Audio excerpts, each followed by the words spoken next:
नमस्कार भैया, आपका आदर्श विद्या मंदिर में ऑनलाइन अध्ययन पर सुस्वागतम। हमने पूर्व की ऑनलाइन कक्षा में जो है पैट्रिक के बारे में पढ़ा था। अब हम आगे उसी के बारे में पढ़ने जा रहे हैं। कक्षा 6 Honey skill unit number 1 who did Patrick homework. Patrick का गृह कार्य किसने किया? हमने पूर्व में पढ़ा था कि पैट्रिक जो है वो गृह कार्य करना पसंद नहीं करता था, वह उससे घृणा करता था। और एक नीरस जो है वो था, एक आलसी भैया था। वो चाहता था कि कोई उसका काम कर दे। संयोगवश से जब उसने अपनी बिल्ली को एक छोटे डोल के साथ खेलते हुए देखा और उसने फिर उस डोल को जो है उसे अपनी बिल्ली से छुड़वाया और देखा तो वह डोल नहीं थी, बल्कि वह एक छोटे साइज का बोना टाइप का एक व्यक्ति था। और उसने जो है उससे निवेदन किया कि तुम जो है मुझे पुनः उस बिल्ली को मत देना, और जो तुम कहोगे वो मैं करूंगा। तो पैट्रिक ने अपने आप को बड़ा भाग्यशाली समझा, क्योंकि वह काम में निठुर था, आलसी था। इसलिए उसने सोचा कि अगर यह मेरा काम पूरा कर देगा तो बहुत अच्छा होगा। तो उसने उस बोने को अपना होमवर्क जो है करने के लिए कहा। अब आगे अपन उसी कथा को आगे बढ़ाते हुए अध्ययन करते हैं। यूनिट नंबर उस 1 के जो चौथा अपना पैराग्राफ है,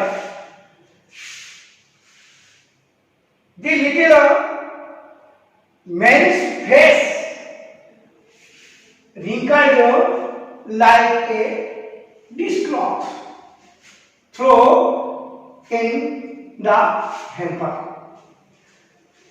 The little man's face, उस छोटे व्यक्ति का चेहरा, उस बोने का चेहरा wrinkled, झुर्री युक्त दिख रहा था।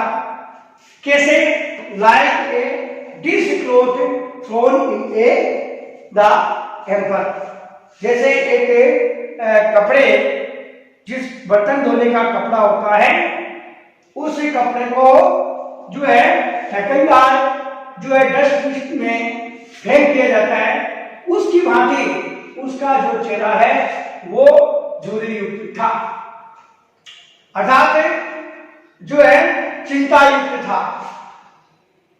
He kicked his legs, उसने अपनी टांगों को जमीन पर मारा, पटका, एंड डबल्ड हिज फिस्ट, और अपनी मुट्ठियों को भींच लिया।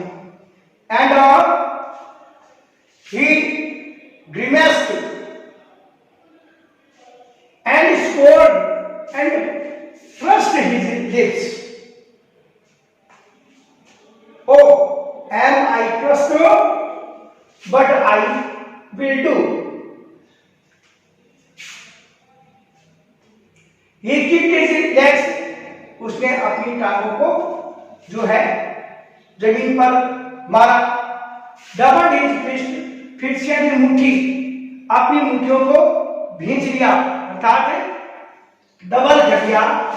एंड ही ग्रिमिस्ड, ग्रिमिस्ड का मतलब मुंह बना, ही ग्रिमिस्ड, उसने मुंह बनाया। एंड स्क्वर्ड, अपनी बोहें चला ली। एंड प्रेस्ड हिज लिप्स, और अपने होठों को दबाया, होठों को जो है अपने मुंह से ऐसे दबाया और कहा, ओ अरे एम आई कृष्ण, क्या ये मेरे पर अभिशाप है? बट आई विल डू, परंतु मैं इसको पूरा करूंगा।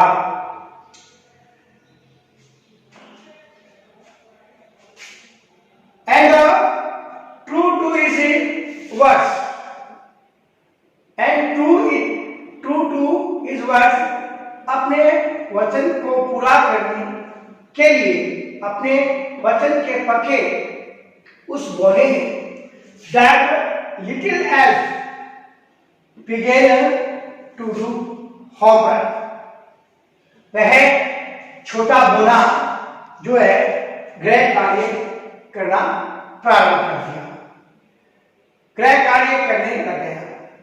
Accept there was one glitch, सिर्फ के सिवाय, एक्सेप्ट यानी के सिवाय, सिर्फ वहां एक समस्या थी, अर्थात उस बोने के एक समस्या थी, glitch, problem. Except there was one glitch, उसके सिर्फ एक समस्या थी। The elf didn't always know what to do, and he needed help. He had. The elf didn't always know. वह बोना जो है वो हर बार इस बात को नहीं जानता था कि what to do, कि उसको क्या काम करना है। And he needed help, और उसको मदद की आवश्यकता जो है रहती थी। Help me, he had said, वह कहता कि मेरी मदद करो। And Patrick would have to help, और पैट्रिक को जो है उसको उसकी मदद करनी पड़ती थी। इन वॉट एवर में, इस तरह किसी न किसी प्रकार से, इन वॉट एवर में किसी न किसी प्रकार से पैट्रिक को उसकी मदद करनी पड़ेगी। I don't know this word, I don't know this word, मैं इस शब्द को नहीं जानता हूं। The elf stood while reading Patrick's homework, वह बोला जब पैट्रिक के गृह कार्य को पढ़ रहा था तो वह जोर से चिल्लाया। The elf speak यानी speak loudly, I don't know this word, मैं इस शब्द को नहीं जानता। Get me a dictionary, मुझे जो है एक शब्दकोश की जो है आवश्यकता है।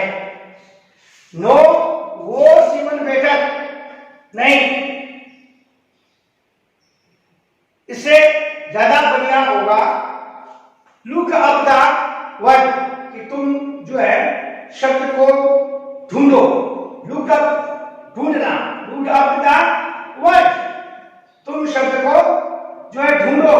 And sound it out by each letter, और उस शब्द के प्रत्येक अक्षरों को जो है तुम्हें पढ़ के बताओ। तो इस प्रकार जो है बोना जो है उसका गृह कार्य तो करना प्रारंभ कर देता है, परंतु उस बोने के जो समस्याएं हैं, क्योंकि उसने कभी पढ़ाई नहीं की, इसलिए उसको मदद की आवश्यकता रहती है। और वह पैट्रिक को बार बार जो है मदद के लिए कहता है कि ये क्या लिखा है तुम्हारे होमवर्क में, ये क्या काम क्या लिखा हुआ है, ये क्या शब्द है, इसको मैं नहीं जानता हूं, तुम एक शब्दकोश लाओ और उस शब्द को ढूंढो और मुझे उस एक एक शब्द के अक्षरों का अर्थ बताते हुए बताओ। इस प्रकार जो है पैट्रिक अपना होमवर्क है उससे करवाने की कोशिश करता है। भैयाओ आगे हम इसके बारे में अगली कक्षा में पढ़ेंगे कि वह किस प्रकार से जो है पैट्रिक का गृह कार्य करता है। इस दोनों पैराग्राफ को आपको जो है प्रत्येक लाइन का हिंदी अनुवाद करना है। इस दोनों पैराग्राफ में जो कठिन शब्द आए हैं उसको मैंने यहाँ पर ब्लैक बोर्ड पर साइड में हाईलाइट कर दिया है, जिसको आपको लिखना है और याद करना है और इस पैराग्राफ को पढ़ना है। जैसे यहाँ दिया है ग्लिच, ग्लिच यानी प्रॉब्लम, समस्या, स्क्विडो यानी जोर से चिल्लाना, स्पॉक लाउडली, लुक अप यानी ढूंढना, लुक फॉर ढूंढना, रिंकल यानी झुर्री युक्त, जब झुर्रियां पड़ जाती है चेहरे पर, सलवटे पड़ जाती है तो उसको कहते हैं रिंकल, झुर्री पड़ जाना, सलवटे पड़ जाना। डिस्क्लोज, डिस्क्लोज यानी बर्तन धोने का कपड़ा, लप्स भी कह सकते हैं, पोछा भी कह सकते हैं। हैम्पर यानी टोकरी, बास्केट बोल सकते हैं, ढक्कन वाला डिब्बा जिसको अपन डस्टबिन की तरह काम में लेते हैं। और क्रश यानी श्राप दिया। ग्रीमेस, ग्रीमेस यानी मुंह बनाना, मुंह मुचकाना। और स्क्वर्ड यानी बोहें चलाना। और प्रेस यानी और चिपकना। इन मीनिंगों को आपको लिखना है और इस पैराग्राफ को आपको पढ़ना है, इसका अनुवाद जो है लिखना है, शब्दार्थ को लिखना है। धन्यवाद।